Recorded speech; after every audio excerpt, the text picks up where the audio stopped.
Ladies and gentlemen, please welcome to the stage me and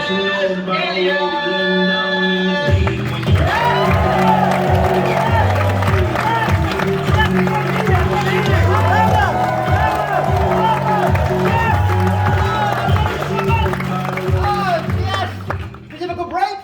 Yeah. Round of applause for Jamie Hutchinson, please! Alright, let's start the Vicky show. Listen, I've got a question and it's pissing me off, yeah?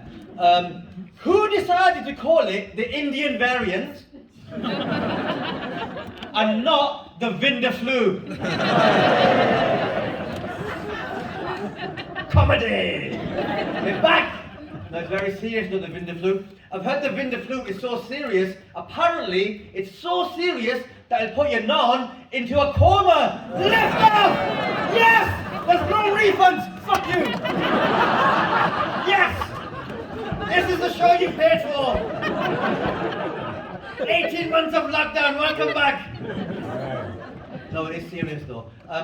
The reason why the Vindaflu, Indian variant, what you want to call Delta, what you want to call it, is so serious is because they're worried that the vaccine will be ineffective against it. That's the worry about any of the variants. But don't worry, read the Vindaflu. I've got off the phone with the brothers in Leicester, and they've let me know that the Indians, they are working on a Punjab! A Punjab! You don't deserve me! A Punjab!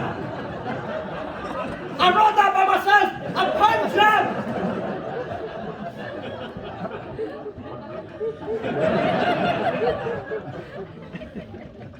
What a time to be alive. I was, what time in it? 15 months of lockdown. I was at home in Blackburn with my mama the whole time, and it was amazing because, I mean, amazing is a strong word, but like, you know, it was definitely interesting. It was amazing. It was amazing. It was amazing times. The amazing stuff can mean good, it can mean bad. Like, it was amazing. Like, what happened to us all, like, throughout the whole world. Like, there were so many things we took for granted that we weren't allowed to do anymore. We weren't allowed to go out to eat. We weren't allowed to shake our friends' hands. This job became illegal. Imagine that, because this is how we do it. We do it in front of people. We weren't allowed to gather. Therefore, this job was illegal. And the irony of me growing up in Blackburn my whole life and having illegal jobs on my doorstep that I thought I was too good for, and then at my big age, the government went, no, your job is illegal as well. I was like, what? Growing up, I had right there burglary, drug dealing, fraud, and I thought I was too good for it.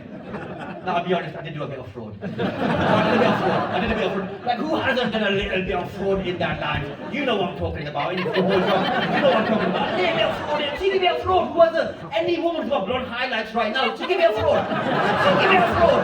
A cheeky bit of fraud. Like that time I got caught speeding, my mum went to the speed awareness course. Who hasn't sent their mum to the speed awareness course on their behalf? And when she comes home, you're like, mother, what did you learn? We've all done that. But I didn't go pro. So all of that to say, I miss this job a lot, and I miss coming out here and doing it. And I just want to say, having spent the whole of lockdown with me mama in Blackburn, and you know what it's like in Blackburn, and I just want to say, from the bottom of my heart, genuinely, I really, really missed white people. Oh my God. I missed you so much! Oh, even you, Sue! Oh, I miss you. Oh, it's so good to see you out in the wild again. Oh, living your best life, wearing your colourful tops. I miss you. I miss you, Andy June. Oh, I miss you so much. You're looking well though. Glad to see it. I read something about you lot though. It was in the Independent newspaper. Real headline. You can Google it afterwards. It said, and I quote, it said, "More white people have been arrested for terrorism in the UK in the past year than any other ethnic group." And I read that and I thought, O-M-A.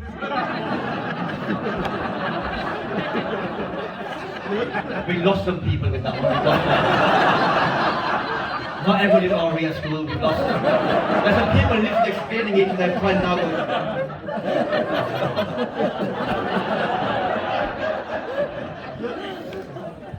I was in Liverpool a few weeks ago practicing this show, and I was playing Hot Water Comedy Club, and I said OMA.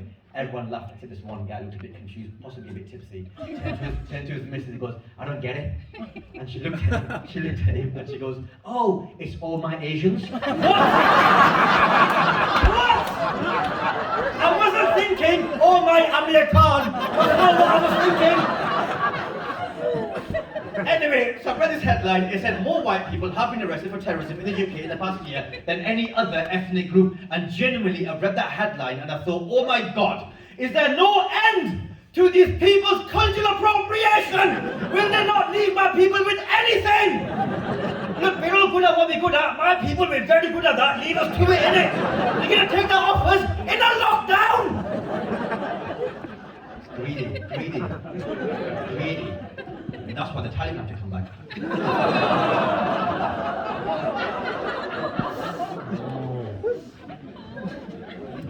I can see a VAR check in the audience. There's actually two VAR checks going on right now simultaneously. First one going, and I agree, you're right. The Taliban aren't actually terrorists. They're the government. I'm not saying they're good, they're bad eggs. They are the government of the country. And as we know from the examples, that is what it is. Second, I want to keep my free as well. Second VAR check, and that's a good one as well. I can see at the back of the room just going, oh yeah, very good. OMA, all that lovely stuff. Got a question though, Tez. What about the IRA? What about the RA? Did you like take their jobs? It's a fair point. And to that I'll say this. Personally, I don't know if you know much about the Troubles over there. I don't know how much you know about the Catholic resistance. Personally, I don't see those people as white. I see them as Paddy Stanny. So it's a little bit different. As I said, I was in Blackburn the whole of lockdown with my mama, and genuinely, honestly, was it home time already? What you doing? Put your phones on silent now before I get mad. Is it terrorism time? She's right, that's what the newspaper says. Showing off what the media says. So as I said, I was at home in Blackburn with my mama the whole of lockdown, and honestly, I cannot recommend being in lockdown with an Asian mum enough. Oh my days, I have barely lifted a finger for a whole year. People pay thousands to go on these retreats. I stay at home in Blackburn with my mum. It's really amazing, honestly. All year, my mum's doing all the cooking, all the cleaning, all the ironing, all the tidying. Don't get me wrong, when I go in the bathroom and shut the door, that shit is on me. Like, I handle my shit like a big boy in the safe space in the bathroom. But outside the bathroom, my mum does everything. And I can see some disappointed looks, some judgmental looks looking at me like, why didn't you have your mum out, mate? Why didn't you chip in, help her out? Listen, I'm one person. She's an entire Asian woman. And we try stopping them, it's impossible. Who am I, one guy, to stop her from making my favourite meal every single day? I've been in trouble with this so often before. An ex-girlfriend said to me once, she said, Tez, why are you so undomesticated? Why are you so useless around the house? And I explained to her, I said, darling, what you gotta understand is, growing up, my mum did everything for me. Everything. And when she didn't do it, she asked my sister to do it. No, I'm not saying it's right. I'm just saying that's what happened though, isn't it? It's not right. It's just what happened. So what I'm saying is, when you're 12 years old and no one's forcing you to do chores, you're not going to volunteer to do the chores, innit? Like, you're just going to sit on your ass and have a good time. So I explained to my ex, I said to her, listen, what you got to understand is, look, growing up, I would come home from school, my mum would come from a hard day, labouring at work, and she'd come home, all the cooking is doing, cleaning is doing, ironing is doing, tidying is doing. She started doing it. If it gets too much for her, she gets my sister involved. No one asked me to help. No one got me involved. So growing up, I became this useless man-child. When I got to university, lived in house shares in London, it caused tensions, it caused arguments. When I got into relationships, it caused tension and arguments in relationships, breakups even. So I explained to my ex then, I said, so darling, what you got to understand is in fact that I, Tez Ilyas, I'm a victim of the patriarchy.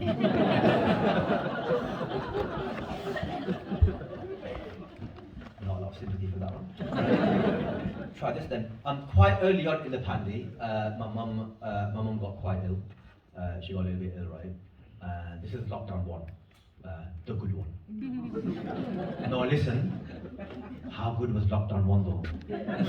Now, lockdown 1 was good, innit? That lockdown, the first one, March to June last year, I love that one. Oh, that was a nice one. If lockdown had only been from March to the end of, till June, when Dominic Cummings went for his eye test, and then we were just starting coming out of our houses again because it didn't matter. Like, if lockdown had just been that, if it just been from March to June and then nothing, and then we went completely back to normal afterwards, I'd have one of them every 5 years. It was nice. I loved it a lot. I liked it a lot. Honestly, but then in lockdown, it was like the Matrix films, innit? First one, mind-blowing. Each one after that got shitter and shitter and shitter. It made less sense. It's lockdown 1. Mum's not feeling well. And it's quite early on. Remember how, like, it's before testing. So you don't really know what anyone's got. You're just kind of guessing. And remember how paranoid we were at the beginning of lockdown? As good as it was, I remember being so paranoid. I remember the first time I left the house in lockdown 1, if someone was on the same side of the street as me, I'd go in the middle or cross over. I don't know if anyone else did that. Now we don't care, innit? We double jab, we don't care. We like a lamppost now, it doesn't matter. But back then, we were so passy. We were paranoid. Actually, give me a cheer if you're jabbed up. Yay! Most of us, that's great. This is what I'm curious about. Give me a cheer. Who got symptoms?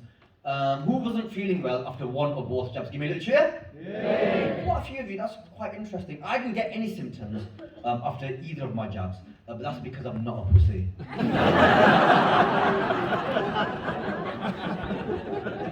Just got a jab, took my shoulder rolls, went about my day, innit? It's a bit different. So my mum's not feeling well.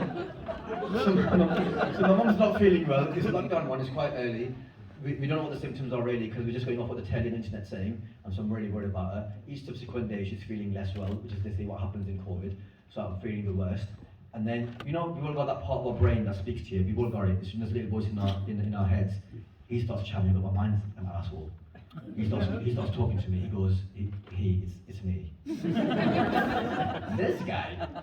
Anyway, he starts talking to me, he goes, psst, psst. Like, what? He goes, listen. You know if mum dies, yeah?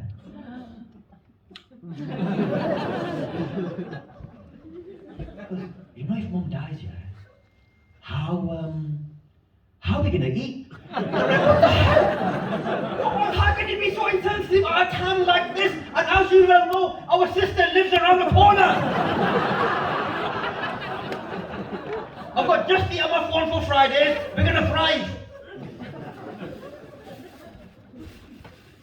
Got a phone, just put it on silent, innit? It's not, I just feel like it's not a hard request. You know, I don't know, I know some of you are from like, you know, France and stuff. English, put your phone on silent, thank you very much. And if you've got a can, just open it now. Let's just do it all at once, innit? Because I'm trying to tell a joke and I can hear So on 3, 2, 1, let's just open all our cans, yeah? Alright, 3, 2, 1.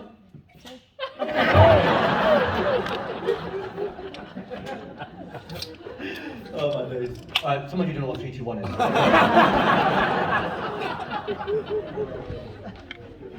Oh man. I was saying before, I missed this job a lot. I missed this job a lot. The main thing, the biggest, I was like, obviously I miss you guys and I miss performing, I miss traveling, I'm missing new places. The biggest thing I missed about this job, and it is because I'm a narcissist, is the clapping. The rounds of applause again.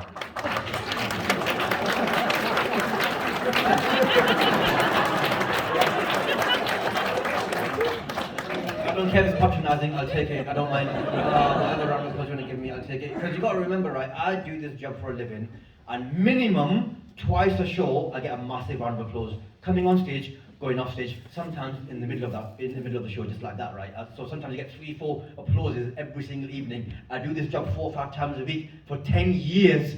You're not the same person at the end of that. You know, that fundamentally rewires your brain. I became a clap junkie. I can't function, I've got no self-esteem without getting rounds of applause. And then all of a sudden, last March, overnight, the government switched my tap off. No more claps for Ted Elias.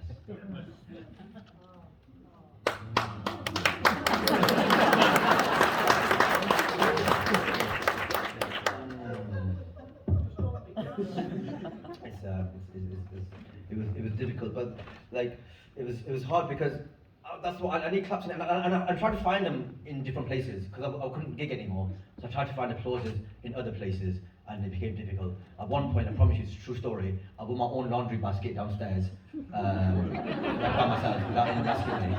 And I from my room to the kitchen, and I put it in front of the washing machine like that. And I turned to my mum and I went, ta-da! Ta-da! My sister was standing there as well. Nothing from them. A very difficult audience. Not even a sarcastic, slow hand. Not even one of them. I'd have taken one of them. That's methadone. That I'd have had that. Not even one of them. Nothing. I was like, Mum, but look, I separated the colours and the whites just like Charlie does. And there was nothing. Absolutely. I say that in every town I'm in, right? You're not special. I say that in every city I go to. All right. Nothing from my mum. You know what you have to do in the last year to get a round of applause in this country? Save a life.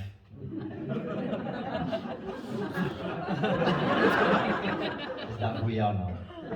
Is that our country now? You save a little life, you get a little clap on that, yeah? Is that our society now, yeah? Oh look, you put a drip in. Oh look, that GP's in an over-the-phone consultation. I'm yet to ring up at 8 AM to get the appointment, but still, thank you very much, thank you. What was that? Pay rise? Piss off. Spend that, mate, spend that. Get your pots and pans out, make some noise, let us know you love us. We love you, we love you. You know the NHS have got a HR department, innit?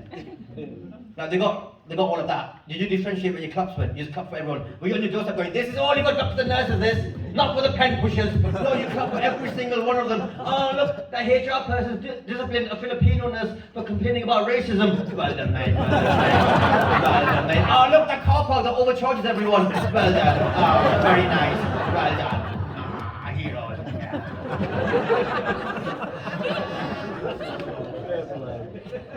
Are there any NHS in? Oh, put your hands up. You've got one there, one there. Any others? Got somebody in there. What's your name, mate? What's your name? No, sorry, this lady here. Sarah. Sarah, and what's yours? Alex. Alex. Help me. Help me. I mean, you're the NHS. Help me. I don't want to ring up 999 and the operator goes, help me. Fucking, I'm ringing you! What do you mean, help me? Help me, help you! What the hell? Tom Cruise? Help me, did you say? Yes. Okay, help me. And there was someone by there? Zahid. Nice. Zahid, yeah? Yeah, cool. Alright, let's go. Let's play top trumps. Whoever has the worst job has to get kicked out. I think that's the rule. The country, I mean. Alex, what do you do, mate? Pharmacy student paramedic. Pharmacy student paramedic? Yep. Good. Sarah, what do you do? I'm a nurse. Piss off. Yeah.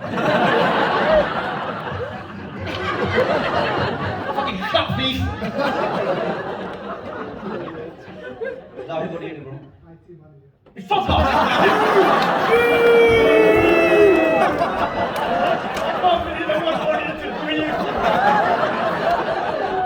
Fuck him in the head! Do you have computers that he's fixing in the NHS?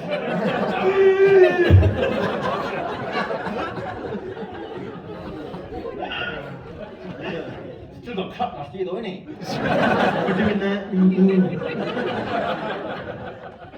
And Helmi, what do you do? Dentist. NHS dentist? That's a fucking unicorn, man. Have you ever heard of such a thing? An NHS dentist? What? That's a fucking leprechaun and they never rainbow. It's impossible. You guys went extinct in 1982, bro. What are you talking about? NHS dentist.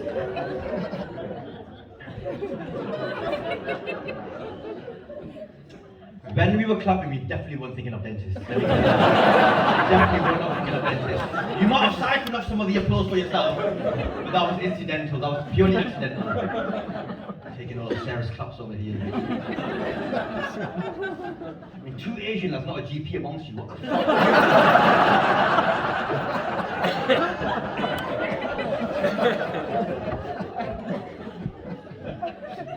I want to ask you an honest question, you four, and any other NHS staff who might be in. All jokes aside, what did you think of the clapping thing? In the doorstep, when they were on the doorstep clapping at 8 p.m. on Thursday, right? You're honest, like honestly, what do you think of that stuff? Empty gesture. Huh? Empty gesture from Boris. Empty gesture. From Boris. Yeah, but you didn't start it. Sarah, what do you think of it? Just a bit. I don't Didn't even want them! Didn't even want the snaps! Have you heard them? Didn't even want them! And I was there, starting up attention! Fucking sat there every Thursday, like fucking depressed, trying to watch my Netflix. People start clapping outside. I thought I would tell jokes now! Oh, it's just for them, Liney!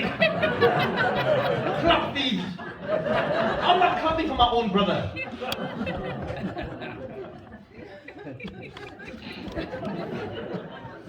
No, we love you, really. Not you, though. Oh, you're a contractor, do you work for the NHS? No, I work for the NHS.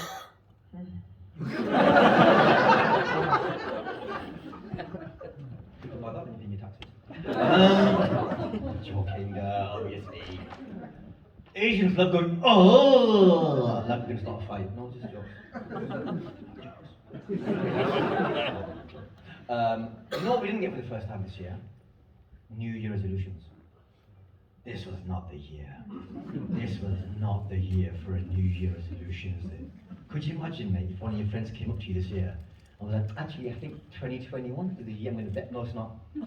This is not the year for you to get six-pack shown. All right, pack it in.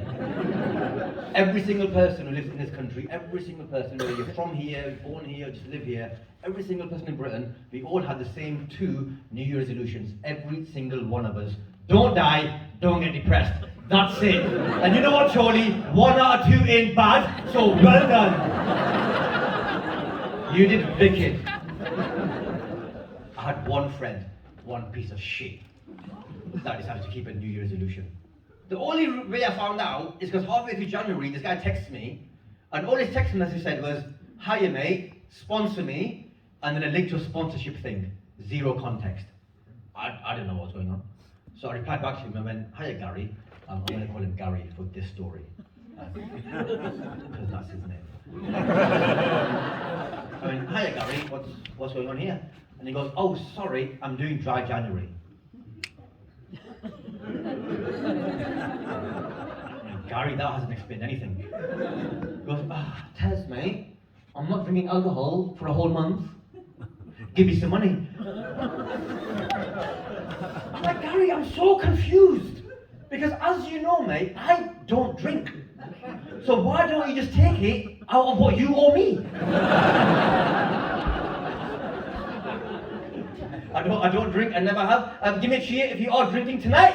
Yay! A lot of you enjoy it, each to their own, of course. Personally, I don't drink, I never have. And the main reason I don't drink is because I'm not an infidel.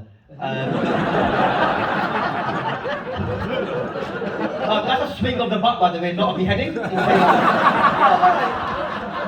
a lot of people love getting offended in 2021. And you want to send your little tweet out. No, I threw a ball and then I swung through it, didn't I? Beheading is this way. That's a beheading. Completely different technique. So anyway, so I said to Gary, why don't you just take it out of what you owe me? Gary replied back to me going, being very facetious, Tez, which in his defense I was. Now, obviously, you're not drinking is not a big deal, is it? It's not part of your culture. Whereas drinking in excess is a big part of my culture. So me not drinking for a whole month actually is a big deal, mate. Fair enough, Gary. Good point, well made. I still don't understand why I've got to give you money for that.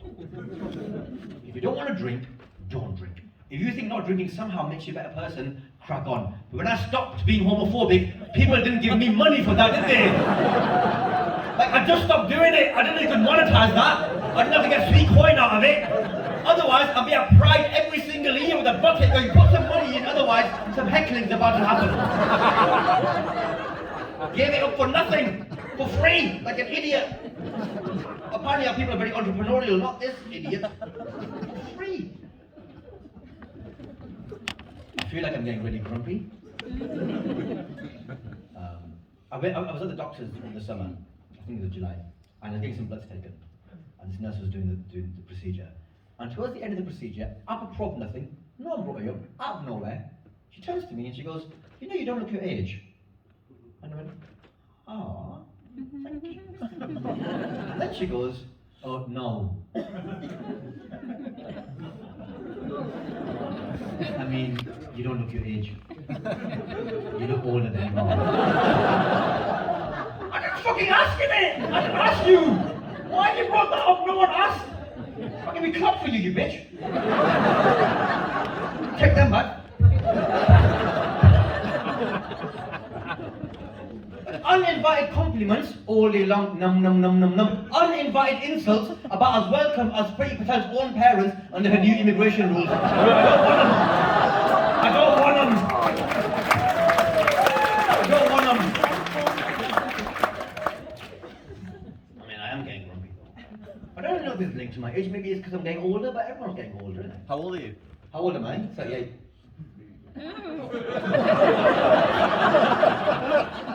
I too old for you? Am I too young for you? What are we doing? It's the beard that makes you older. Yeah, no. Yeah. Okay. Do you dye your hair because your beard is quite grey? in your hair? Does it look like I've done my hair? It looks like you have, yeah. Does it look like I've done my hair? Yeah. I haven't. Can I ask you a question? Go on. Are you always a cunt? Or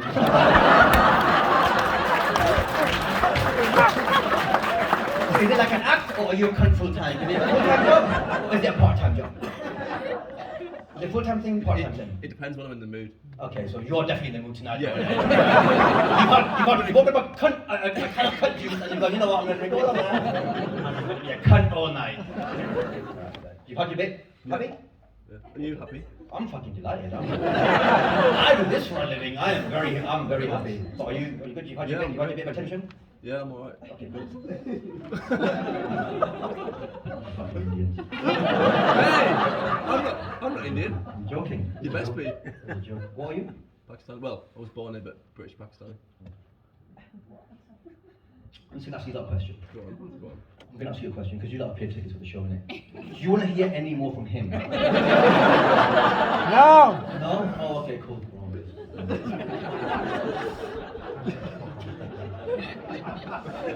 I always say do the Muslim thing of considering other people's feelings here. Just shut the fuck up. Oh wow, an applause!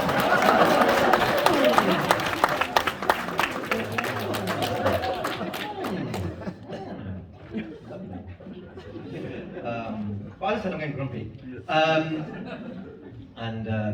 Where was I on before I got rudely interrupted by this cunt? What was the saying? Help me out now, innit? What was the saying? Well, now you want me to tell you that? Well, fucking you No, wait. You fucking weren't helping before, you long-haired cunt, alright? Fucking Mustafa Ali WWF wrestler over here, you weren't fucking helping out before. Fucking Admiral motherfucker, you weren't helping out before, were you? And now you want me to help you out? Yeah, because you fucking stole the show, that's why. Stole, not stole, stole. Fucking get grand ideas. Shit, Tom.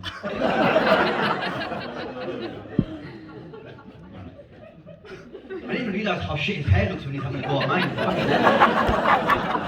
Right close there when fucking this guy's put the whole of Iraqi fucking oil fields in his hair.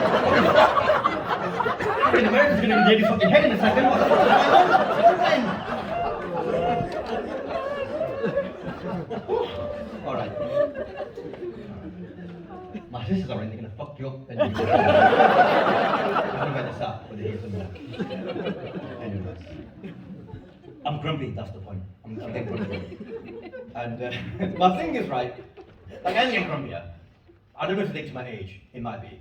But we're all getting older, innit? Even by the second, like even baby getting older by the second that's how time works. But for me, I don't get grumpier because I can't be happy for anyone. Like no, I can't be happy for like Sue might be here to see her family after the whole of COVID and I couldn't care less. Like I'm just like, alright, fucking have a nice time innit? Like I can't be happy for people. Even my own site, I can't be happy for. During the Euros, I was in Brighton doing practice shows for this and I got to the end of the show finished and I went to the pub to watch England's last group game, massive England fan. And England played Czech Republic. And England played Czech Republic. And I'm watching with some friends, people that I know in Brighton. And the table next to us of lads in the pub. that I didn't know they were minding their own business, we were minding our own business. And they did that thing that lads do that I'd forgotten about because I hadn't been out in public in so long to watch a football game. They shout at the TV. Have you ever seen this? Lads watching football shouting at the TV. So like the football's on and just something will happen. They'll be like, "Oh ref! It's a foul, ref! Are you blind? You want some? It's a foul, mate!" And now we're just like, he can't hear you. You know that rectangle thing in the corner? That's not a window, it's not a window. I didn't say I was thinking it, but then I thought, leave them alone. They're just out having a nice time. Let them have their fun. Maybe they've not seen each other in such a long time. You know, let them let their head down and enjoy whichever way they want to enjoy it. At the end of the game, England won 1-0. Happy days. We topped the group. Spontaneously, a party broke out in the pub. People are dancing on tables. People are stood on chairs going, "Sweet Caroline." All of that was going on, right? And I remember sat in my stool rather, the whole time watching this spontaneously, as I said, unfold all around me, thinking, what is my reaction to this? And then this guy pops up and he goes, "You know what?" I went, "What?" Because I could really do with one more lockdown, just one more lockdown. We'll sort this shit right out. Well, I don't disagree with that. Another time. I mean, I know why it is that I feel like this. It's not a mystery. Because what happened is, in lockdown, I lost someone. And when that happens, like it changes you. You're not the same person afterwards. And I lost someone like close to me that had been virtually there my entire life since I can remember. And when you go through something like that, it does fundamentally change who you are. Like you're not the same person at the end of that. Like you see the world differently, you process things differently, you react to things differently. And when I went through it and sort of came out the other side, and so because I was thinking like when I lost my metabolism.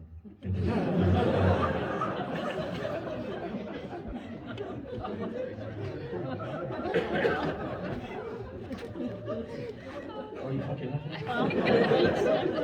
When I lost my metabolism, it was heartbreaking. It was just there one day, next day, fat bastard. It was heartbreaking, and my therapist said that it's probably too soon for me to be back touring, but you've got to find distractions, haven't you? My therapist said that I'm currently at stage 3 of the process. I don't know if there's any therapists in. What's stage 3 of the thing? Gluttony.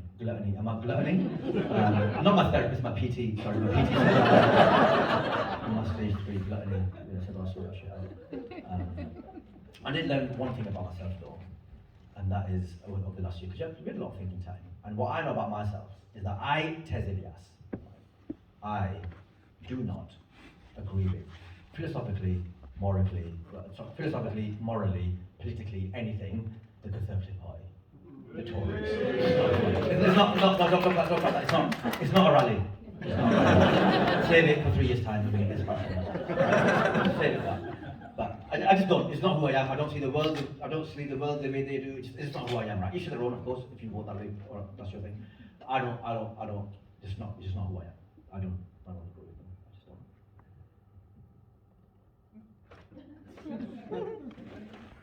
But I get it. I understand why people vote Conservatives. But let me clarify. I understand why older people vote Conservatives. I have no idea why young people vote Conservatives. Cunts. But I understand why older people vote Conservatives, and I get it. And it is completely to troll young people. And I understand the motivation to do that, because fuck young people. Metaphorically. I mean, just because, they're the worst. And I don't mean like young adults, I mean kids. Like, kids are the worst. I was going to say fuck kids, but that comes out wrong. I'm not from Rochdale. I'm saying, I'm saying I'm not from Rochdale. I'm not from there. But kids are awful. It's terrible. I tell you what's happened to me. It's a personal issue with me. So I'm in a show, as many of you will know, called Man Like Moby. And I play a character called 8. Thank you. And I play a character called 8. And I love playing 8. It's a very, very fun character to play. And I like the opportunity that show's given me, and I love playing it, and it's amazing, and I love how much people love it as well. The thing is, because 8 is dumb. 8 is dumb, right? Right? This is a dumb character. The problem with it, as fun as it is that it's attracted like-minded people to my social media. And I am followed by I think I have pound for pound the world's dumbest fans on social media. Obviously none of you lot. But it is, it's such a problem. And like I'll be like I put a poster up and I'll be like, oh, I'm coming on tour. And then fucking 5 people will be like, oh, you're coming to my city. The fucking name's on the poster. It says Bradford right there. Why are you asking me? People will be like, your phone's doing something. Your cock is lighting up. What is this? I've never seen that before.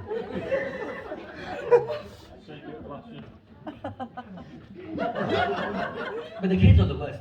I don't mean kids, I don't mean like 20-year-olds, I mean like children. So what happens is, for some reason, not for some reason, because it's a good show, like kids love that show, right? Children love that show. And so what happens is, some of them will follow me on social media, and some of them will try and message me privately, DM me in my Instagram. I don't want to talk to them. I don't have a single thing to say to these kids. And they try and start a conversation, and I ignore them. I delete the message, or I try and ignore it in whatever way I can. Then, because I've ignored their message, they'll go to my post in public, and they'll be like, hey, Tazilias, why haven't you replied to my message? Because I'm your fucking dad's age, that's why! Speak to your dad innit, make a friend at school! Why are you trying to send me to prison for? I swear to God, these kids do not care about my welfare. They will send me to prison as long as I reply to their message. They're like, yeah, he's a nonce, yeah, but he replied to me, he's a very nice man. Piss me off. And that's why I understand the motivation to troll young people. Because I swear to God, I am probably only 2 election cycles away from waking up on the wrong side of the bed. And if I am on the way to the polling booth, and if I see on the other side of the road some skinny 22-year-old drinking a full fat can of Coke with 0 consequences, I'm like, you know what, fuck your life. Tories, I've made my money enjoying paying for the NHS. That's how I think Brexit happened. I don't think anyone in this country thought Brexit was a good idea. I think what happened on the day of the EU election is, alright, because stereotypically, not everyone, stereotypically more older people voted Brexit, and stereotypically older people get up before younger people. Stereotypically, not everyone, but stereotypically. And I think what happened on the day of the EU election is, the nation's older people all got up at like 6 a.m, they put on Good Morning Britain, and there's an interview with some well-meaning but very annoying pixie, like, nice girl from Brighton called Lottie or something, and she was being interviewed about the EU, and she's like, I love the EU, I love the EU so much, the EU is the best thing in the world, next year I'm going to gap year to Sweden on the Erasmus scheme, I love the EU, and some old cunt in Barnsley was like, not on my fucking watch, you're not. Sweden, try Sweden, Doncaster, love. Barry, buy to the house, make sure they never get on the ladder. I get it. I get it. I don't agree with it, I get it. Whose fucking phone? I mean, I don't know how many different times I just say, put your phone on silent. Alright. Is it fucking Stockport again?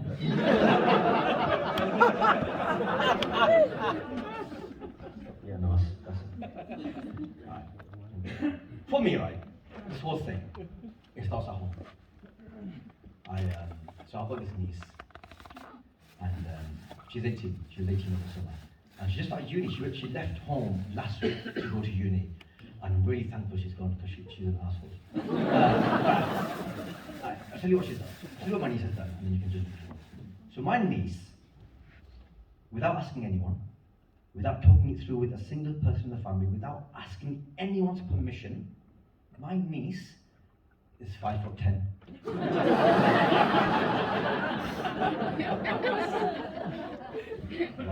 Why has she done that? I feel like you don't listen to what I'm saying. So, I'm 5'8", and my niece is 5 foot. What the fuck are you doing up there? What's so good up there? Well, come back here. I don't know why she's done this to me. We used to get on really, really well, me and her. I can't go out with her anymore. I'm like a pet. I swear to God, over the summer we visited Alton Towers, right, as a little treat for A-levels results. And we were cleaning up for Oblivion, and at one point she looked at me like, Uncle, are you even tall enough to want to I don't know why she's done this to me. Like, is it a Gen Z protest situation? Is it a TikTok challenge? What is she doing? Is it a climate change thing? Like, are you gonna fix the ozone layer yourself up there? What are you doing? Because she's skinny as well, manies. So she could probably be a model. She's got the facilities for it, and if she wants to do that, I'd be like, go walk that catwalk, babes, go make your money. But she's doing linguistics at Leeds. I'm like, so why do you need all that then? Because I don't understand. I'm like, what are you going to do? Get a language degree, graduate, and then talk down to people? What's the problem? give me, Chief, you got kids of your own? Oh, yeah, you got kids? Lady here, what's your name, miss? Sharon. Sharon, nice to meet you, Sharon. Sharon, how many kids do you have, mate? 6. 6, okay. Fucking judgmental bastards. Someone's got a fucking populate. We're getting all the population. Sharon, good for you, mate. I didn't mean to quiz you like this. I didn't mean to say 6, right? But I'm going to ask you, because it's a question I ask every single night. How old are they? This is going to be like the lottery numbers, this. 35. 35? 26. Sorry. You've got a 35-year-old? Yeah. When the fuck did you have your first child? When you were 7? Oh, I'm very charming. Right, 35. 26. 26. 24. 24. 21. 21. Twins of 18. 28. That was like the lottery numbers, isn't it? Cool. And what's the gender mix? First 3 are girls, last 3 are boys. Oh wow, okay, cool, that's nice balance that.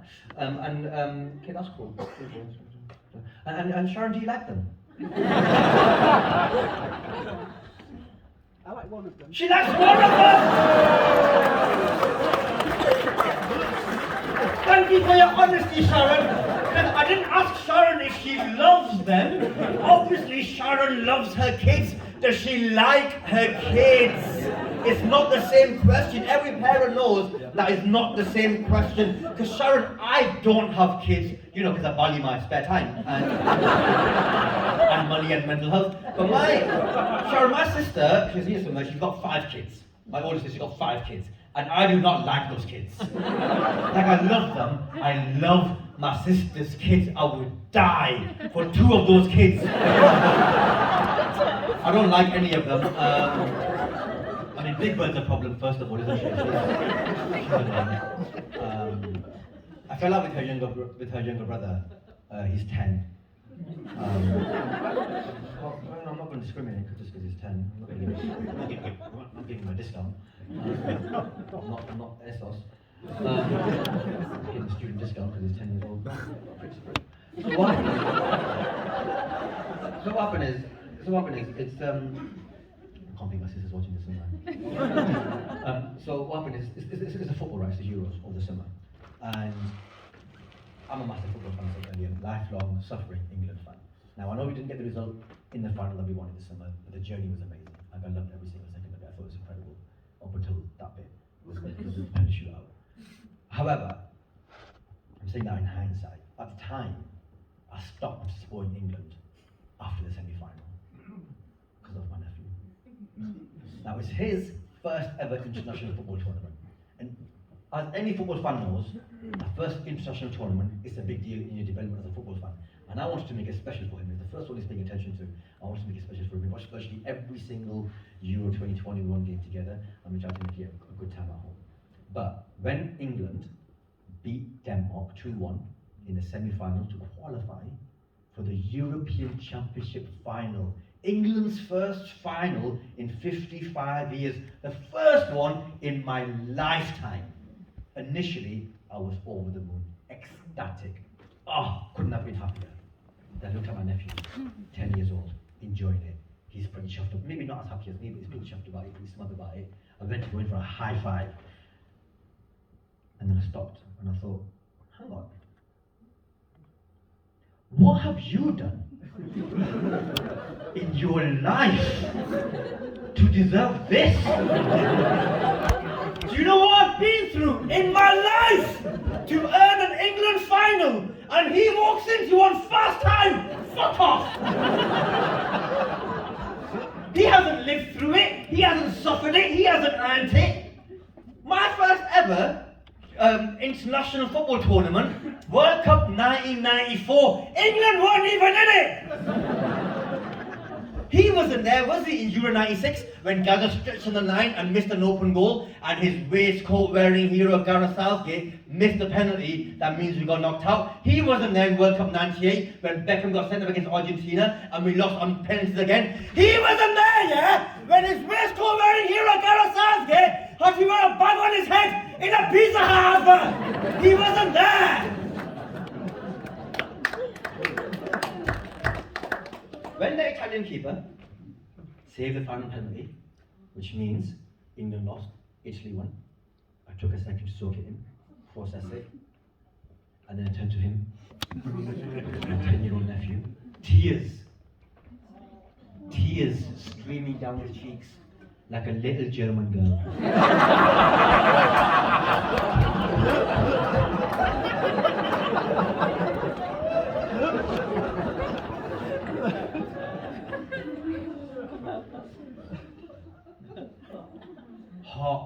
Heart shattered into a million pieces as he suffered his first ever proper heartbreak. And at that moment, I just looked at him and I went, oh,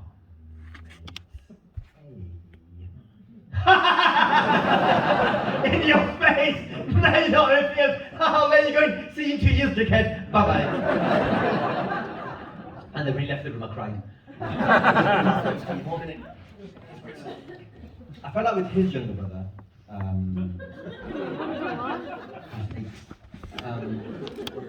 what happened on this one? So I've taken the kids, I've taken the 5 kids and their books to Disneyland, because I'm a good egg.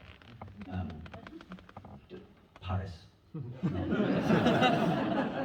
Not Florida, not Champions League Disney.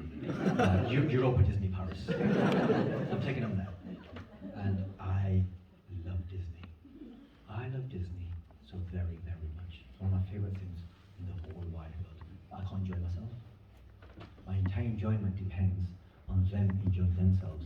Because I've paid for this trip. If they don't enjoy it, I might as well wipe my ass with that money. It's wasted.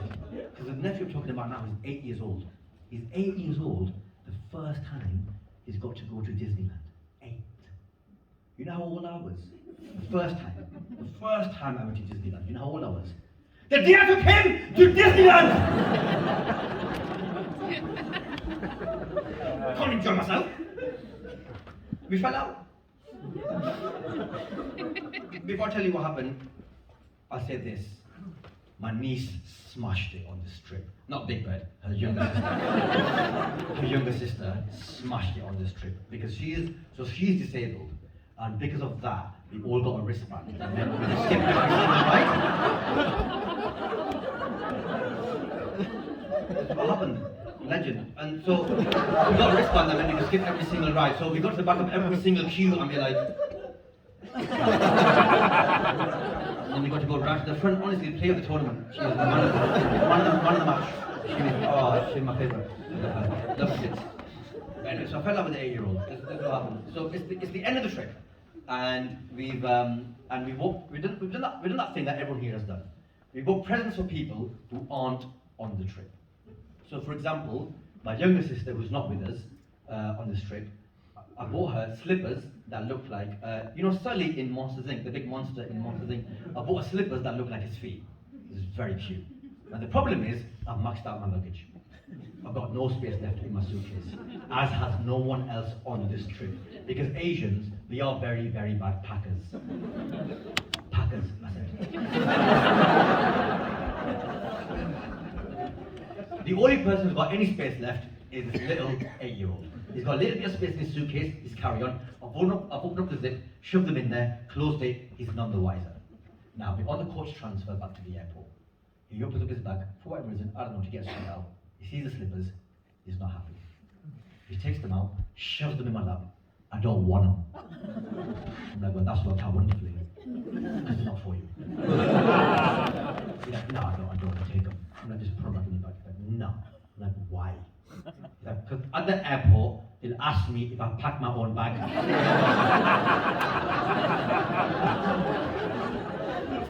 8 years old, no one's gonna ask you if you packed your own bag. Put it back in. No. Put it back in. Became very French. No. Put it back in. No. Like, look, please put it back in because you gotta understand. If you don't put it back in, then they can't go, and then your auntie, my younger sister, won't get a present, and then she'll be upset with me. He goes, yeah. Sounds like a you problem. At that moment, I've lost my temper. Listen, yeah? You should understand what's going on.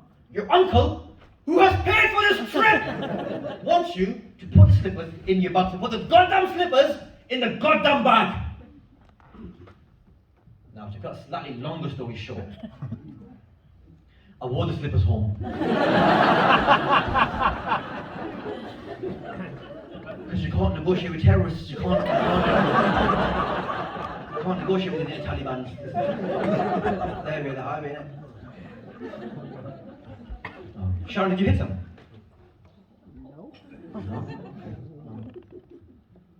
You should hit your kids, not now, just twice now. They're taking it, they're fighting you now. I'm saying, if you've got kids, young kids, hit your kids. And look, I get the argument, like, not now. Not now, seriously, after the show. No, I was doing the thing about the joke. I said, don't hit your kids, and they look like you ought to hit your kids. Oh, Go have you, go piss on me there, go on, go.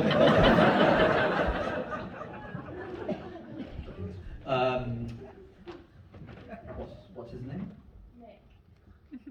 Do you reckon she'll hide? Imagine he came back and no one was in here. There's too many of us in here, we could hide under his hair, like we could just try. Too much, fine. I will imagine my girlfriend there. When he comes in and sits down, you know what I say? I say something like, and that's why all Nicks are cunts. And everyone just go, yeah! I'll know that and say it, I'll know that. And people are like, what? Don't fucking tell me.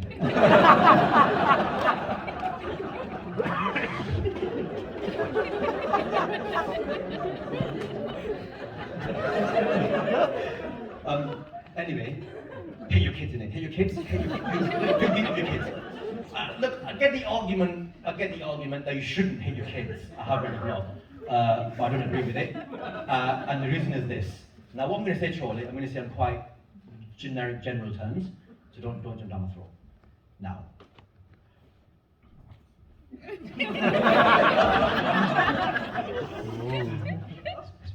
I'm gonna say, let's not distract ourselves from this. What is going on in the video?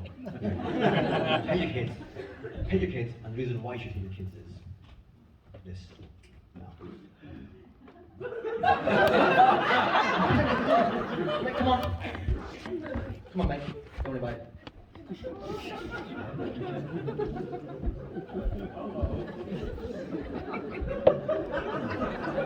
Still got 12 to go of the show, so we're on time.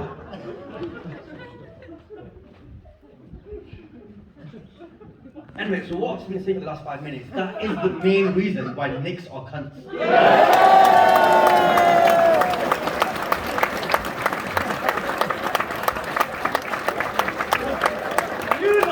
You lot are the shittest actors in the whole fucking world! Yeah! Make it fucking obvious, why don't you?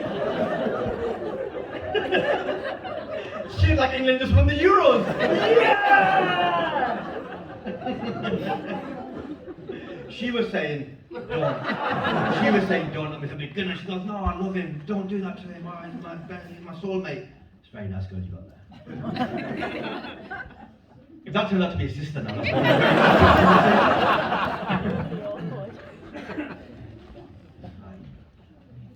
shit, man, I haven't even finished that joke yet. Hit your kids, you haven't missed anything. Hit your kids in it. And look, I get the argument that you shouldn't hit your kids. I have read it a lot. But the reason why you should hit your kids, and what I'm about to say, I'm going to say in quite general terms, so don't jump down my throat. Now.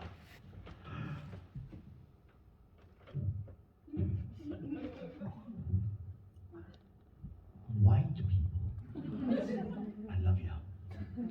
But you lot don't hit your kids, or at least you don't hit them enough. And then your kids put you in care homes. Whereas Asian parents kick the shit out of us and then they keep them at home till they die. Till they die. Like some sort of weird Stockholm syndrome. So anyone with young kids, this is my genuine advice. A slap a day will keep the care home away.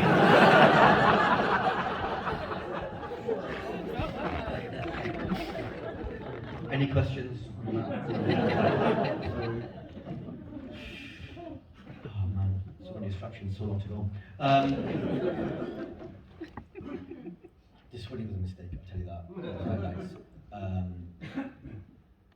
There's a lot going on in the world, isn't there? There's a lot going on in the world. A lot that we should care about. A lot that we should pay attention to. There's a worldwide pandemic. Black Lives Matter. Free Palestine. The Uyghur genocide. The Women's March. Climate change. Restore the Snyderverse. Like so many things. So many important things. And if you're the sort of person that's out there raising awareness, putting your body in the line, marching, signing petitions, sharing stuff, using your social media to raise awareness about these important causes, good for you. Crack on. What pisses me off, yeah, is when there'll be all these important causes going on over here, all good stuff, top stuff, right? And then there'll be someone over here who's not part of that. Their demographic doesn't fit into any of those movements, right? But they love the attention that that thing is getting, and they feel left out. And they're over here like, oh, but what about my thing? How come no one's paying attention to mine? My thing's important. Why is no one saying anything to me? And then because we have to baby every motherfucker, someone will be like, hey, babes, what's your thing?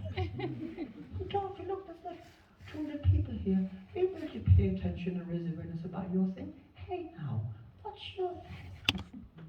They'll be like, what? It's so important. How come in Greece there's no gluten-free donut?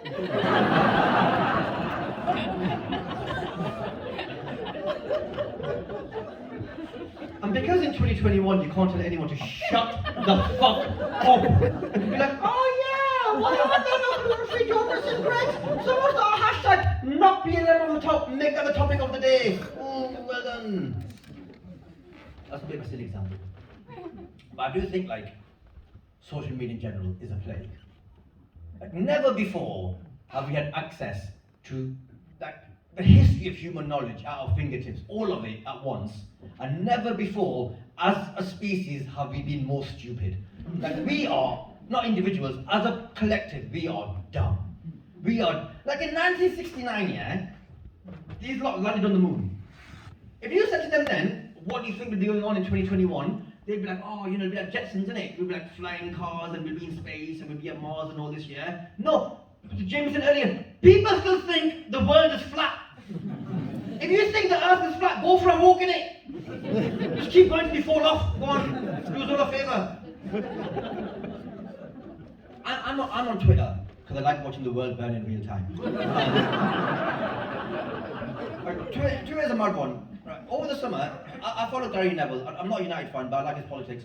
I follow Gary Neville. And over the summer, during the Euros, Gary Neville tweets out, quite harmlessly, I think Jordan Pickford, the England goalkeeper, I think Jordan Pickford's been amazing. I think he's been one of England's players of the tournament. It's quite a good tweet. I think most people who follow football could agree with that. Someone called Tom, in public, replies to Gary Neville in full view of the whole world and says this sentence. He goes, yeah, he's been alright, but it's easy to look good when Osama bin Southgate. Who the fuck is that? When Osama bin Southgate parks the bus Now, if you're not familiar with football, parks the bus means plays defensively, which is an argument you can have. But who the hell is Osama bin Southgate though? Now, I don't know how well read the people of Chorley and the surrounding areas are. I personally only know one Osama bin. Only one, the OG, the Godfather. Like, that's the only one. He's the only Osama bin that I know. You know what I mean? So my assumption is that this guy, Tom, is comparing England manager Gareth Southgate to former Al-Qaeda leader Osama bin Laden. Now look, I am all for ludicrous comparisons, but they have to make sense. They have to make some sort of sense. Because if your argument here is that Gareth Southgate's England team plays too defensively, and that's an argument I'm willing to have, that's fine. But Osama bin Laden wasn't known for his defense, was he? If anything, he was too attack-minded.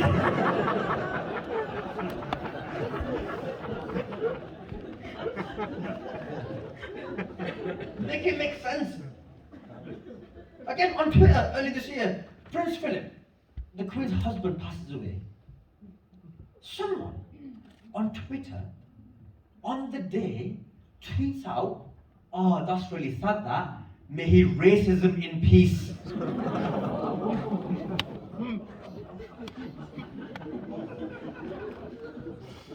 I tweeted that. I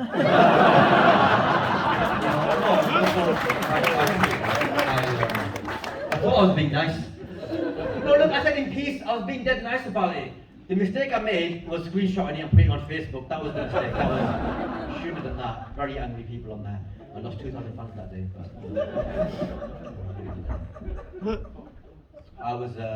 I followed this lady on Twitter, and she got into an argument with a guy. That's the best part of Twitter, when people get into arguments. People that I don't really know. Like, I knew her only from Twitter, and I didn't know the other guy at all. And they got into an argument, and it's amazing. It's like watching a tennis match. It's really fun. And eventually, he says something to her that really annoys her. And she replies with this. She goes to him, "Oh, you don't really have an opinion on that, because you are a," and I'm trying to remember everything that she said. She said, "You are a able-bodied, cisgendered, heteronormative, neurotypical, straight white man." I didn't understand half of that. Like, you bloody made me to Horcruxes, the sound of them.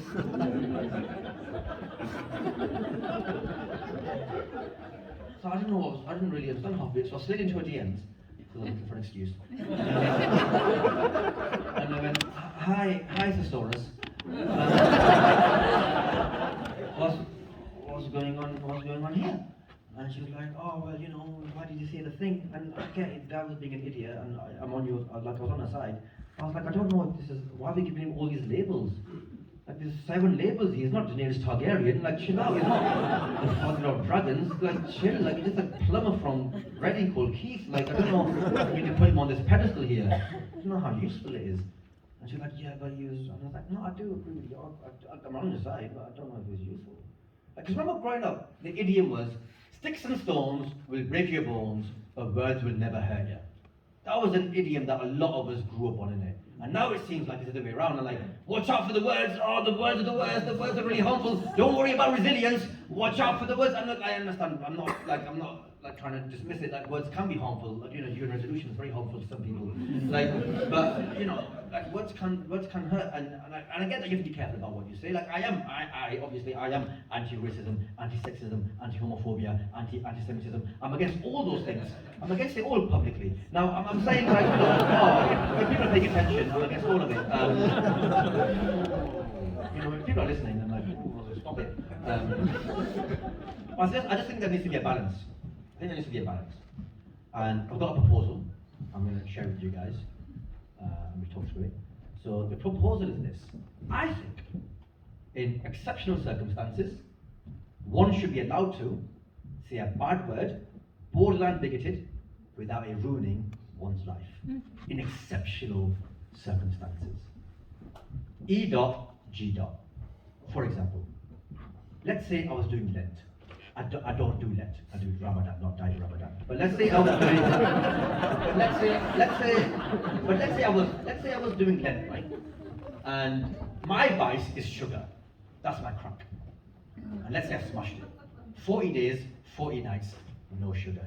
And I don't cheat once. I absolutely smash it. Now, it's the first day I'm allowed sugar again. It's Easter, basically.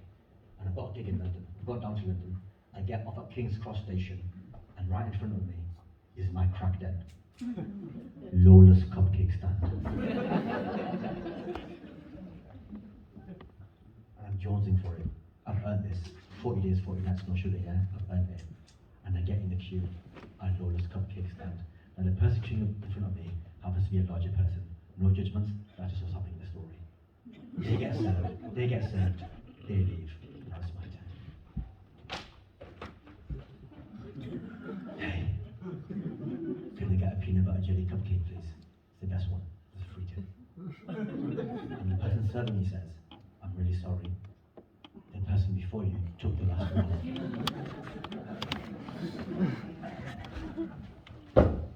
I'm just saying, am I the worst person in the whole wide world if for a split second my brain just goes, oh, what a fat cunt? Does that make me the worst person in the whole world? I haven't chased him down the platform, I haven't pushed him on the track. I thought of it for a split second and I thought, fine, whatever, alright, what else have you got? And they say, Lotus, pissed off, and I'm like, go kill yourself. Found that in my green room.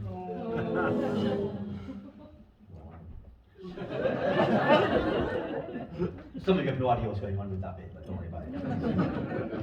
Instagram thing. Alright, fine, you might not agree with that then. Alright, let's say I start seeing someone, right? Let's say I start seeing someone, and I'm around hers, and we're having a good time. You know, we're doing it. And then, unbeknownst to me, her partner walks in. And I'm like,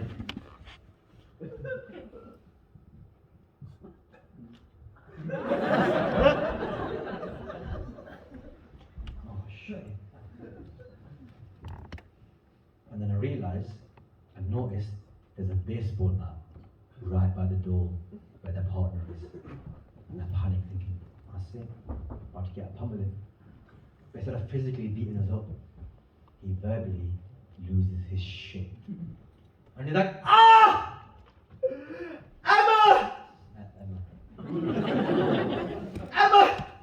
I can't believe you do this to us! You filthy packy sugar!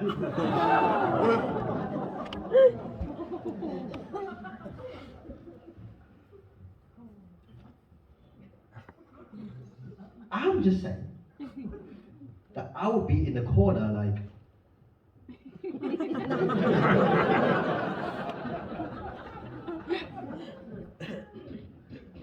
well, he's not talking to me.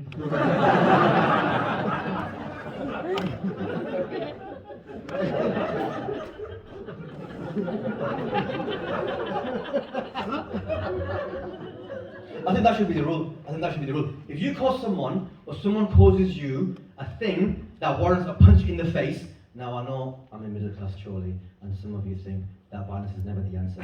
Some of you have never been punched in the face, and it shows. Okay, sometimes violence is the answer. So if someone causes you, or you cause someone a legitimate excuse for a punch in the face, I think you should be allowed to swap that punch in the face for a bad word. I've even got a slogan for it. Don't give me a black eye. Call me a pack eye. Okay, now I'm going to work on the slogan. It needs work. Could be good though. Could help reduce physical violence. Create a whole new cussing culture. Remember your mama battles? This could be our generation's your mama battles, isn't it? Could be fun. I took it to my friend Dennis, this proposal. Dennis is a black gentleman who lives in South London. One of my best friends. We met at uni. Very smart guy. And I did the whole PowerPoint presentation for him. So, what do you think? I'm going to run to Parliament. What do you think about my idea? And he went, yeah, no, we're not going to do that. No. And I was like, why not? But look, mate, I don't care what happens to someone. They can try and punch me in the face all they want. I will never ever let someone who's not black call me the N-word. Which obviously I'm not going to say that one, that's not my word.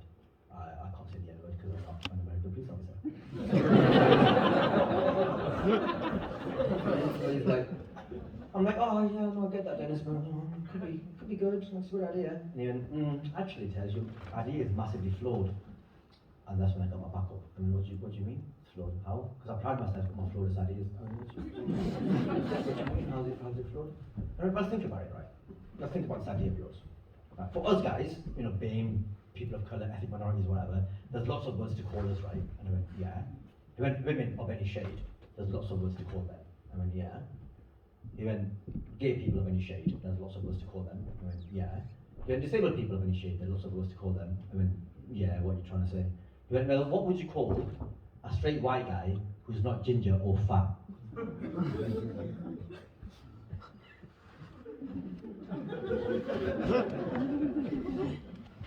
I want suggestions. I'm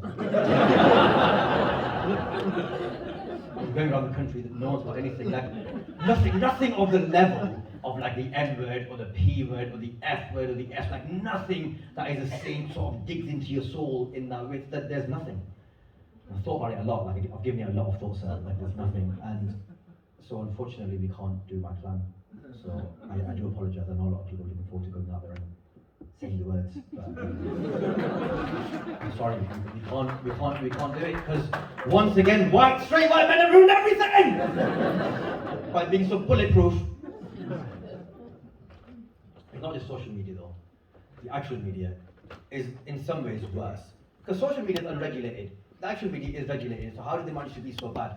The BBC, the people who pay a license fee to, they ran an investigation earlier this year. The report was on the telly, and then they wrote it up in a lengthy article on BBC Sport, and they asked a question. And the question BBC Sport asked was, why aren't there more BAME, as in black and minority ethnic people, why aren't there more BAME skiers and snowboarders? Who's that keeping up at night? Who's been worried about that? Who's that giving sleepless nights to? Like, that is not one of our priorities. That has never ever come up in a conversation with me and my friends. That has never come up in the international BAME WhatsApp group. It's never, my mum's never ever said to me, oh, why have you not got me skis for Mother's Day? She's never brought it up. And we live on a steep hill in Blackburn, but she's never thought on a ski down that. She's never thought it. She's not even asked for a sled. So I don't know why these people think, oh, why aren't there more of us going skiing? We don't want to go. It's cold, isn't it? It's cold and it's expensive. There you go, save you 29 minutes on a Panorama documentary. Roll credits.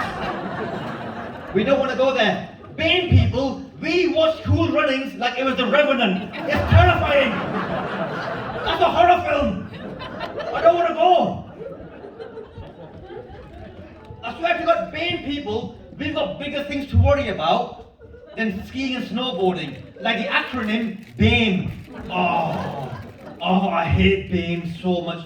BAME is lame. Is blame the same? Oh, I hate BAME. I hate it so much. You know who smashed the acronym game? The LGBT lot.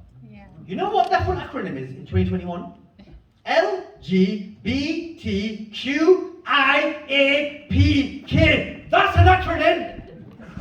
You know what the A stands for in BAME? And. What the hell is that? BAME? I don't want it. The last 4 letters of LGBTQIAPK is IAPK. That's an anagram of Paki. Why have they got that? How have they got that one? And we're stuck with BAME. I've solved it. Now what's the other one they keep calling us? People of colour. I hate that too. People of colour. Apparently colour is racist, but people of colour is fine. What's the fucking difference?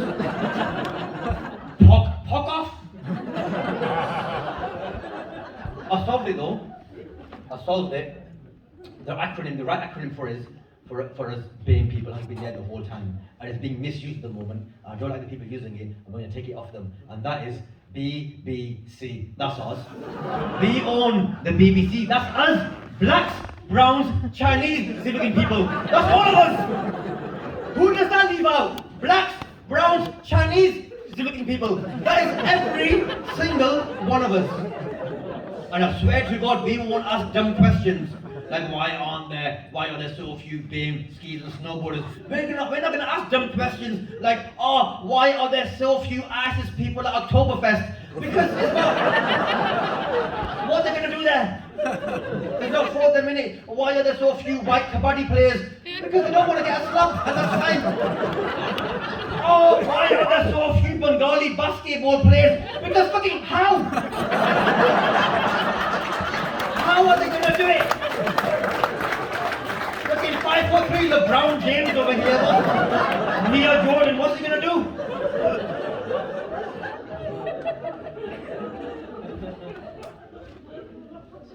We will keep the distance fee though. Reparations. Why are there so few big ski schools? Dog.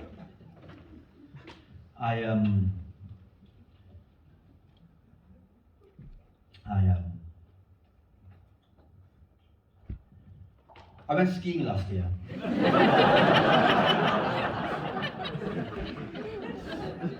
I know, don't judge me. I know you're looking at me like, oh, Tez, we thought you were a working class hero. I am. Listen, I didn't go skiing, I got to do skiing. There's a difference. I got invited to do some gigs in the French Alps, and as part of it, I got to do skiing. I didn't go, I got to do it. Do not be confused by the chalets that I've got. I'm still Tezzy from the block. It is white though. Like, it is white. I don't mean the mountain, I don't mean the snow. I mean, obviously the snow is white. Tangent. You know how Disney are remaking all their cartoons into live action films? So they're in the Jungle Book, Beauty and the Beast, Lion King, Aladdin. You've seen these things, right? The latest one they're doing is Snow White. That's the one they're doing now. Or it's going to be out next year or the year after. And over the summer, true story, they cast Snow White, and they cast a young black actress. Now, normally, I am all for colourblind casting. Give me a black James Bond.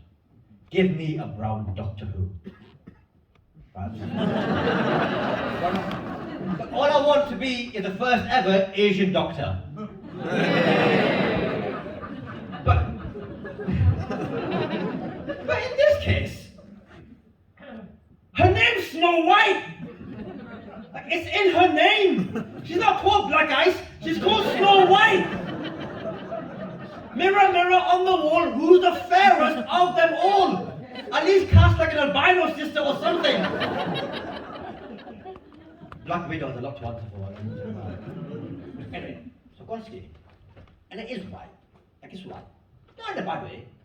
Like, I didn't go there thinking, this is not what I expected. It was exactly what I expected. And it's not a bad thing at all. I understand why it's so white. In fact, I worked it out. Because white people, BBCs, I'm running with it. White people, BBCs, we love each other so very, very much. But sometimes, yeah, we need a break from each other. And you lot are like, where are they not? Let's fuck off there for 2 weeks. I get that feeling, because when I'm sick of your shit, I go Bradford, innit? Because you're not there. You're not there, that's my safe space. My only question is, why did you not get the money? Nicer than Bradford. And you might be like, oh, but you know, Tez, you lot are not really mountainous people, innit? The Taliban, where they've been hiding. Clearly been adapt. You know that saying, that famous saying, if you can't bring the mountain to Muhammad, bring Muhammad to the mountain? I went. It's nice. Now I'll go again. Take some more BBCs with me. What did the paper say? Integrate. Alright, let's go fucking integrate then, innit? Well, what's the opposite of gentrification? We can do that on the mountain. Because the mountain's nice, it's not perfect though. There's definitely room for improvement, as nice as it is already. I don't know if you've ever seen skiing on the telly, but when they're skiing, they don't ski straight down the slope like that. They're skiing a zigzag pattern, don't they? They ski down the slope like that. And I think on each of these corners, you could build a shop. Oh yeah, Snickers. Oh, Andrex. Oh, pot noodle. Very nice. And what I want to do then is, I want to build a shisha pad into the thing, so that when you ski, that the ski pole becomes a shisha, the hooker thing that we love. You ski down the mountain like this. Like that, and then you can blow smoke signals all the way down the mountain, and then Casper dessert bar, they know your order by the time you get swallowed. Genius. And then eventually, obviously, like we do, we take over, and then I apologise in advance. White people, you have to go find somewhere else, and then the safe space. Space? Go space. Honestly, we're not going to go there for ages. We're not touching space. Go space. We're not going to go there until the Guardian ran an article going, why are there so few billionaires in space? Which they've definitely got in their drafts. It's hard though skiing. Honestly, the toughest thing I've ever done in my life. Because you can't go like this. I can't just turn up like this and go, I'm going skiing. You have to do a big shot like it's Eve. It's very confusing. I found Google very confusing. So I asked on Instagram, I was like, I'm going skiing, can anyone help me? I'm very confused. Luckily, a friend of mine, very similar size to me, he goes skiing every year. He goes, Tez, mate, don't worry, I'll lend you all the clothing. Don't worry about the equipment, hide that there, you're not a pro, but I'll give you all the clothing that you need. My friend gave me 13 pieces of clothing. And if you've never been skiing, you might think, wow, how generous of your friend to give you an outfit for every single day of the week. No! You wear all those 13 pieces at the same time! Why am I wearing more layers than an Asian bride? Why am I walking around the mountain looking like the Michelin Man? Why is the Michelin Man white when tires are black?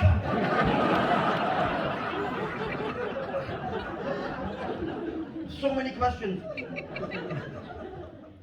I nearly killed someone. Genuinely, I nearly killed a guy on the mountain. Imagine me, they've sent me the one BBC ambassador and I kill someone. I'm gonna ban all of us, and fair enough.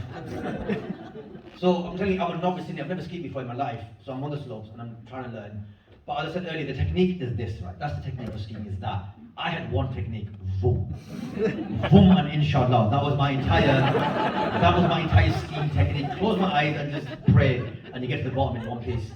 And at one point, I think it was my second time I was going down, I nearly killed the guy. Like I was booming and inshallah, like all the way down, and what I thought to be the bottom, I opened my eyes, and there's a guy standing there minding his own business 10 meters away from me. He'd finished, he was admiring the view, he wasn't even looking at me, he didn't even know I was coming. And like, at that moment I panicked, nothing would work, so I couldn't even get my words out. And honestly, I nearly wiped him out, like I'm Narendra Modi and he's a Sikh farmer. And honestly, I came up to him, and at the last second, I jumped out of the way. I sacrificed myself, saving this man's life.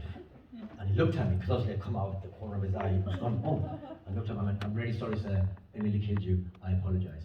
Lovely English gentleman on the French slopes went, so right son? He was like in his 50s, he's like, right son? Don't worry about it. Thank God. So now I'm lying in the snow, and this is the hardest part of skiing. Because when you fall down, your legs are useless. Because your feet are trapped in the skis, so you can't use your legs to get up. So what you do is you get up on your bum, and then you use the ski pole, the shisha pipe, and you dig that into the ground, and you pull yourself up using your upper body strength. And I do not have the facilities for that. Like you might have noticed, I like the fact that people are sat in the middle. I like less the people sat to the sides because, and it's not really their fault because the way the tickets have worked out, but the entire show, all they've seen is this. And that wasn't there when I went skiing last January. This right here is an Eat Out to Help Out baby. Otherwise known as the best month of my life. Oh my days, I love to Eat Out to Help Out. Listen, I'm sorry about anyone's grandma, yeah, but the whole pandemic was worth it for Eat Out to Help Out. I will happily live the rest of my life on a 4-month lockdown, 1 month Eat Out to Help Out basis till I die. All I want from Rishi Sunak this year is Eat Out to Help Out. That's all I want. Anyway, so I'm sat there struggling to get up in the snow, and this lovely English gentleman, he turns to me and he goes, what it is, I hadn't asked. What it is, I've only got one leg.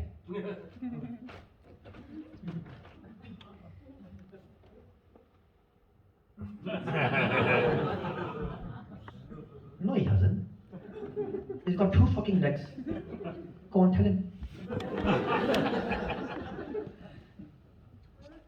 said, "You've got 2 legs?" And he explained to me, he's got 1 real leg, 1 prosthetic leg, and sure enough, he rolled up his trousers, he had 1 metal leg. So he explained to me, therefore, that skiing for him is very difficult, because skiing is all about shifting your weight between your legs. All of skiing, once you know what you're doing, is this. And especially when you're stopping, you do that in it. And obviously with 1 leg, all of that becomes more difficult. So he explained to me that for him, skiing is very difficult. So he's like, "Don't worry about it, son. I get it. Skiing is hard." And I sat there in the snow, my ass getting increasingly wet. And I looked at him, and I was like, "Sir, I understand what you're trying to say. You're trying to make me feel better about the fact that I can't ski. But I'm not disabled. Like, I'm from Blackburn, it's a social disability. It's not a physical disability, innit? I don't know what this guy thought was happening. I think he thought, oh look, I'm disabled, he's brown, Cool Runnings too. No! I won't be part of your horror film, sir. They say you really find yourself on the mountain. Because think about it, you're at the highest point that you might ever be in your life. You're touching the heavens and the stars, and it makes you really think about your place in the world. You think a lot about the things that you believe in and the things that you think about things. And what I learned about myself is that I, Tez Ilias, hate France. Sorry, Sue. Like a lot. And I know that's difficult for people like Sue and other people in here possibly to hear, because you know there's a subsection of British culture, there's a subculture in Britain called Francophiles. And Francophiles are people who love France. They love the French culture, they love the French people, they love all of that stuff. So for me to just be like flippantly, "Oh, I hate France," that might be difficult to hear. And to be honest, I am being a bit silly, obviously. You can't hate the abstract idea of a country. France is beautiful. The mountains, lush. Countryside, banging. Cheese. Yeah, cheese. Honestly, sir, before I went on this trip, I thought there were 2 types of cheese. Sliced and grated. So there's a whole world of cheese out there. I beg you to go and explore it. It's lovely stuff. Let me clarify, Sue. When I say I hate France, what I mean is I hate the French. And I don't mean that in a sort of like, "Hey, banter, hee, banter, banter." I mean it in a xenophobic way, like in a sort of, "Oh my god, I think he's committing a hate crime on stage," like in that sort of way. Like I feel about the French the same way British skinheads feel about Asian, which is their food can stay, but the people can fuck off. Like that. That's how I feel about the French. I know Sue lives there. Are there any French people in? Fuck them, innit? Excuse my French. Why? I'll tell you why. I guess you can't just say, "I hate French people" without justifying it anymore. Country's gone to the dogs, man. I'll tell you why. 1, Les Miserables is the worst thing I've ever seen in my life. Oh, it's shit. So there's that. That should be enough, but I'll give you a second one. Right, in France, and this is about as political as the show's going to get. In France, they've banned the burqa. That one. Now, you can, I'm not here to argue about it. You can think about that whatever you want, but they have banned it. They've also banned the burkini. Now, if you don't know what the burkini is, it's a baggy wetsuit that Muslim women like to wear on the beach because it makes them comfortable. It doesn't cover your face at all. It's like a normal wetsuit, slightly baggier. Muslim women like it. Let them enjoy that day on the beach. But they banned that as well. Now, I'm on the slopes of France, skiing, trying to have a good time, and this thought pops in my head. And I look around me. Have you seen what people look like when they're skiing? You can't see anyone's face. They got the goggles on, they got the snood up, they got the helmet on. And I was like, why is it on the beach Fatima can't wear a burkini, but on the mountain, all of us can wear a burstini? Fuck France.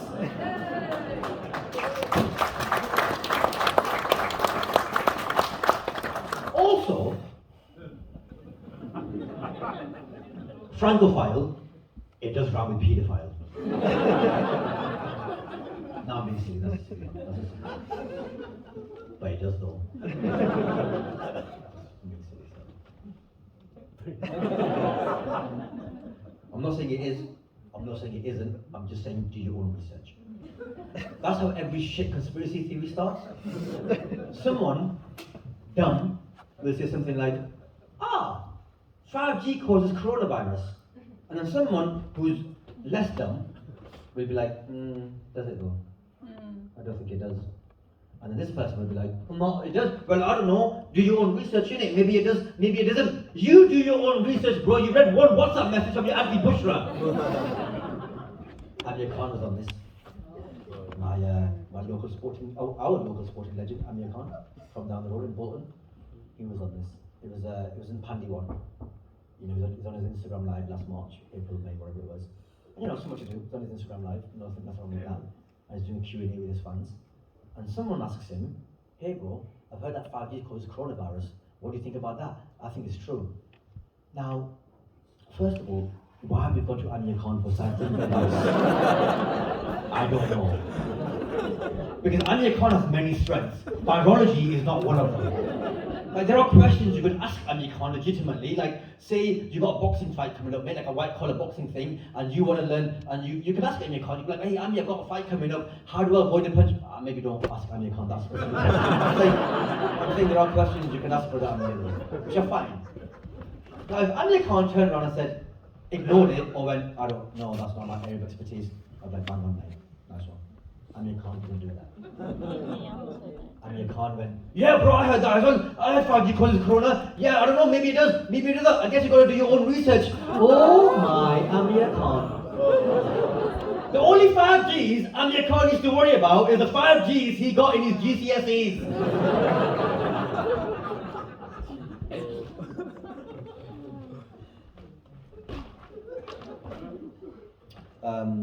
Listen, I've got one more joke for you, and then we can all go.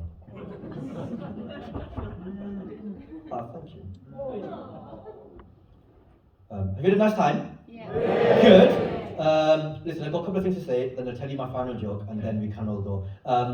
So I'm gonna like stand outside somewhere there. Where can I forgot to ask this at the beginning because I'm just like social admin. Where can I don't know who's in charge in the room, I don't know if this girl here. Oh, hi. Where can I go to do a little meet and greet? Okay, so there's a bar, sorry Muslims, there's a bar. There's a bar. It'll be fine. There's a bar, there's a rope iron grooves on the bar, they'll be alright. There's a bar in the back, I think, I don't know how you get, do you get through there? Yeah. Okay, so I'll race you there when you get off. And if you want to say hi, you can come and say hi. If you want to take a picture, take a little picture. If you bought your book, I'll happily sign it. I did say that. If you want to touch me, that's fine. If you want to apologise for being a cunt, you can do that. Whatever else you want to do, whatever it is, that's fine. Whatever it is, it's up to you guys. Obviously, I understand like it is late, and if you just dash off, you've got kids to babysit and stuff. Not to babysit, to relieve the babysitter. So I just want to say, if you have enjoyed the show, which I'm sure most of you have, please do shout about it on social media. If you take a picture, tag me in it. I love seeing your little pictures and stuff. And I'm going all around the country. I'm going next week. I've said before now, I'm doing Edinburgh, Glasgow, Newcastle, Aberdeen, and Lincoln, and then I'm all over the country. So some shows like this have been amazing and sold out, and others. Norwich are not selling us well. Why have we gone to Norwich? They don't want me, I don't want to go. But you know, we're going. And then the second leg of the tour I'll be doing Nice, Toulouse, Paris, Lens, all of that. So because they love me over there, so I've got stuff they love, so that'd be nice. But yeah, as I said, if you haven't enjoyed it, because comedy is subjective and that's absolutely fine. If you haven't enjoyed tonight, tell someone you don't like. I will happily ruin their evening for the price of a ticket. Oh, I have zero conscience about it. I'll do it. Got it within me. Alright. One more joke, and then we'll all 1, 2, 1, do one. What would you call? That's. Oh yeah, I should say this as well. If you find anything I said like offensive or you like just like you're offended by it, grow up.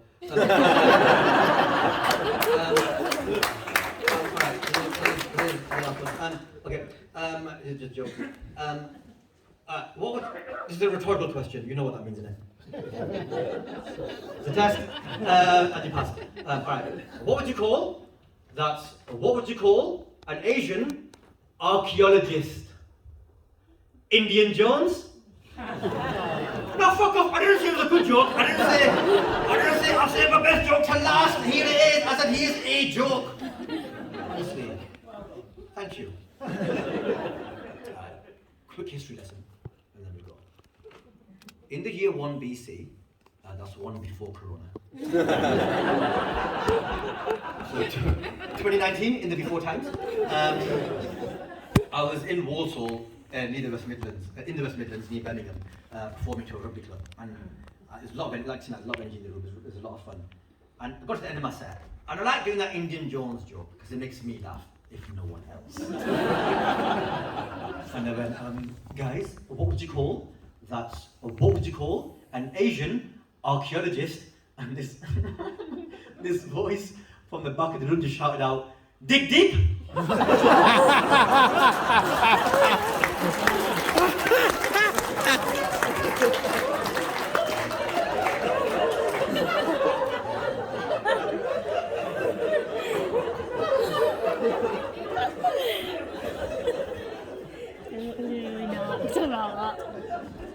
That's funnier than what I was gonna say. Put that deep in my pocket for a rainy day, thank you very much. It's hilarious. That is genuinely the best heckle I've ever had in my life. Take notes. It is so good. The timing, the way, enhanced the evening. I was like, 10 out of 10 heckle that. Doesn't always go like that. Sometimes post-show, after the show can be worse than during the show. So one of the last things I did before the pandemic started was February last year, and I was in liberal North London, in Islington, and I was playing the Pleasance Theatre, if you know it, and did the show. I like meeting, I was doing a little meeting because I like meeting you guys. I made an effort to come out. I want to say thank you to you guys in person. So I was doing a little meeting greet afterwards, and this guy came up to me. He was in the show, and he was white. It's relevant. It is relevant to the story. And he came up to me and he goes, he's telling me how much he loved the show, and that dig deep Indian Jones stuff really tickled me. He really loved that. Which was very nice, and then we got a picture, and then I thought, like, right, okay, bye. And then he goes, I've got one for you. And I know that no good is gonna come from this. But at the same time, I'm not David Cameron. I can't just walk off mid-sentence like, thank you. I've got to hear this guy out, so I've got to indulge him in it. So he's like, I've got one for you, and I'm like, okay, just go on then. And he goes, I swear to God, this is how he told the joke. He goes,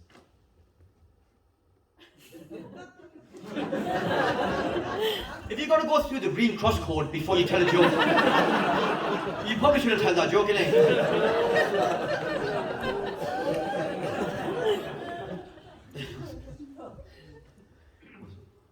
What would you call an Asian? I know what I am, like what? What would you call an Asian? What would you call an Asian martial artist? And it stumped me because, well, Jet Li's Asian, isn't it? But I don't think that's not what he meant. He meant, obviously, just South Asian, like this season that. And I was like, trying to think of it, I don't know. What would you call an Asian martial artist? And this man said, Paki Chan.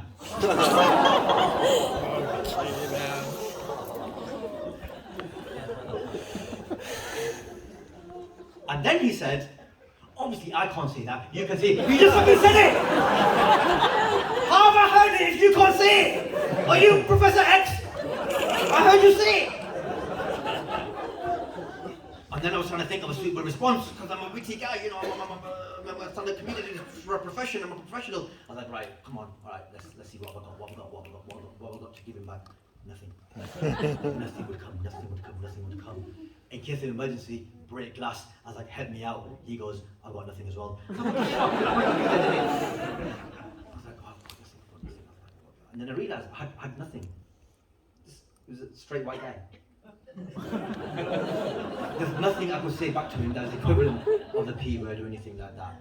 So I just thought about it and I was like, okay. So I punched him in the face.